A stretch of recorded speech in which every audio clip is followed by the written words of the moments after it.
Luke chapter 22. Betrayal. The Passover was coming.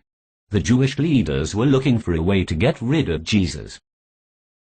Judas, one of the 12, agreed to betray him. Luke 22, 1-6. Now the feast of unleavened bread, which is called the Passover, drew near. The chief priests and the scribes sought how they might put him to death, for they feared the people.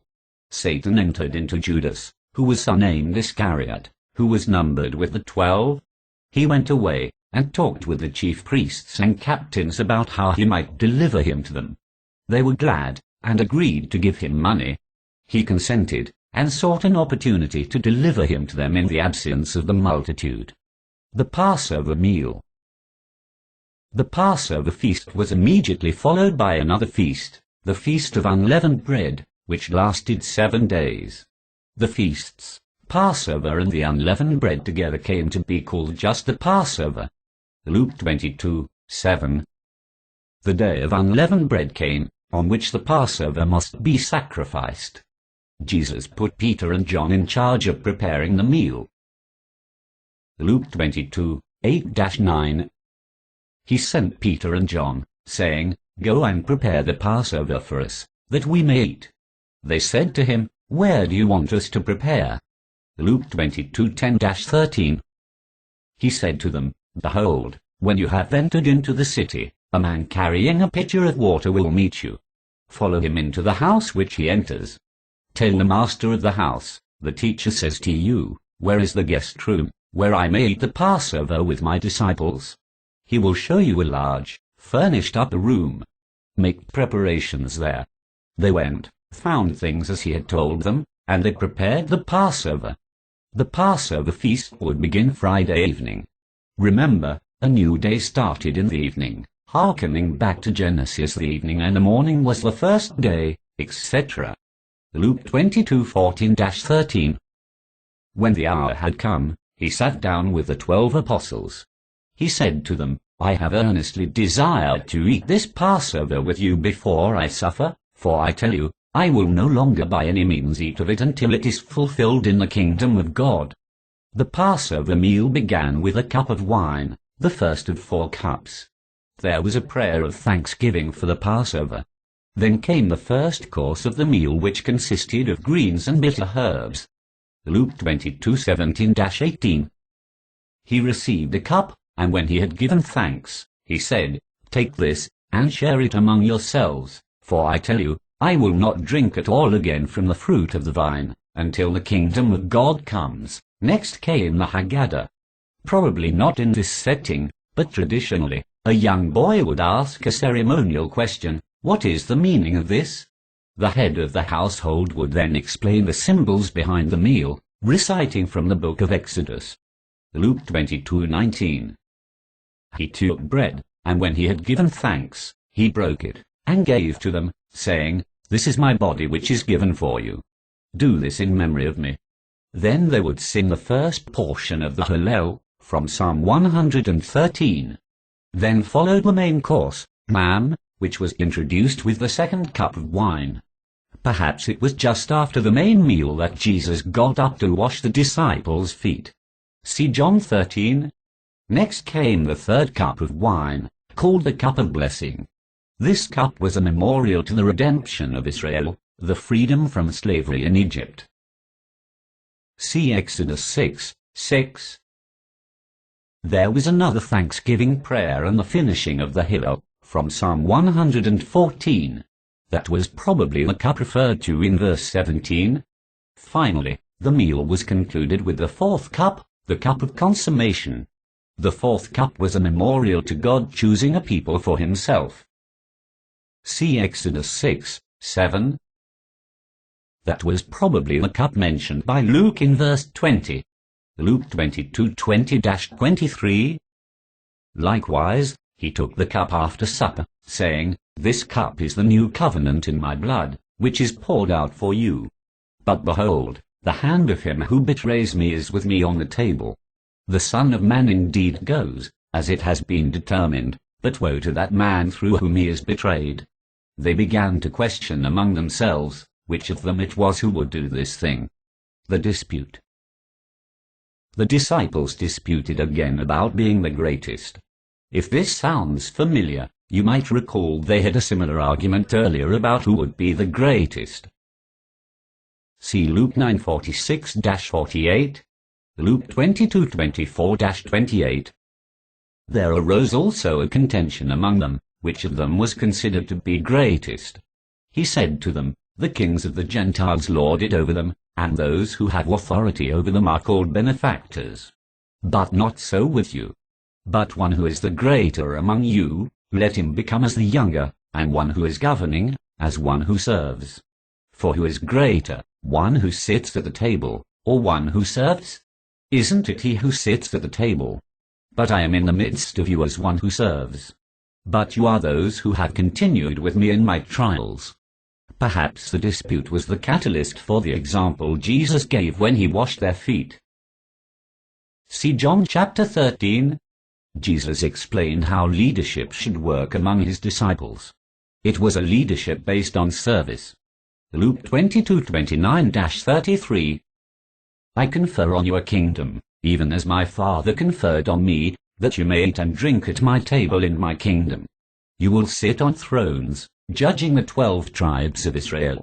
The Lord said, Simon, Simon, behold, Satan asked to have you, that he might sift you as wheat, but I prayed for you, that your faith wouldn't fail. You, when once you have turned again, establish your brothers. He said to him, Lord, I am ready to go with you both to prison and to death. Jesus predicts Peter's denial. Luke 22:34-38. He said, I tell you, Peter, the rooster will by no means crow today until you deny that you know me 3 times. He said to them, When I sent you out without purse, and wallet, and shoes, did you lack anything? They said, Nothing. Then he said to them, But now, whoever has a purse, let him take it, and likewise a wallet. Whoever has none, let him sell his cloak, and buy a sword. For I tell you that this which is written must still be fulfilled in me, he was counted with the lawless. For that which concerns me is an end. They said, Lord, behold, here are 2 swords. He said to them, That is enough. Jesus goes to the Mount of Olives to pray. He seems to be preparing himself for what is about to come. Luke 22:39-41. He came out, and went, as his custom was, to the Mount of Olives. His disciples also followed him. When he was at the place, he said to them, Pray that you don't enter into temptation. He was withdrawn from them about a stone's throw, and he knelt down and prayed. Jesus often went to the Mount of Olives with his disciples. Judas, of course, knew that. And Judas would soon use that knowledge to betray Jesus. Luke 22:42-46. Saying, Father, if you are willing, remove this cup from me. Nevertheless, not my will, but yours, be done. An angel from heaven appeared to him, strengthening him. Being in agony, he prayed more earnestly. His sweat became like great drops of blood falling down on the ground. When he rose up from his prayer, he came to the disciples, and found them sleeping because of grief, and said to them, Why do you sleep? Rise and pray that you may not enter into temptation. Jesus is arrested. A crowd came to arrest Jesus. We know from John's account that the crowd also included a Roman cohort, approximately 600 soldiers. Earlier attempts to seize Jesus have not been successful. It is clear the intent was to not miss Jesus this time. Luke 22:47-48. While he was still speaking, behold, a multitude, and he who was called Judas, one of the 12, was leading them. He came near to Jesus to kiss him. But Jesus said to him, Judas, do you betray the Son of Man with a kiss? One of the disciples defended Jesus with his sword. We know from John that it was Peter. But Jesus healed the man and told Peter to put the sword away. We also know from John that Jesus maneuvered so that the disciples would not also be arrested. The crowd only took Jesus.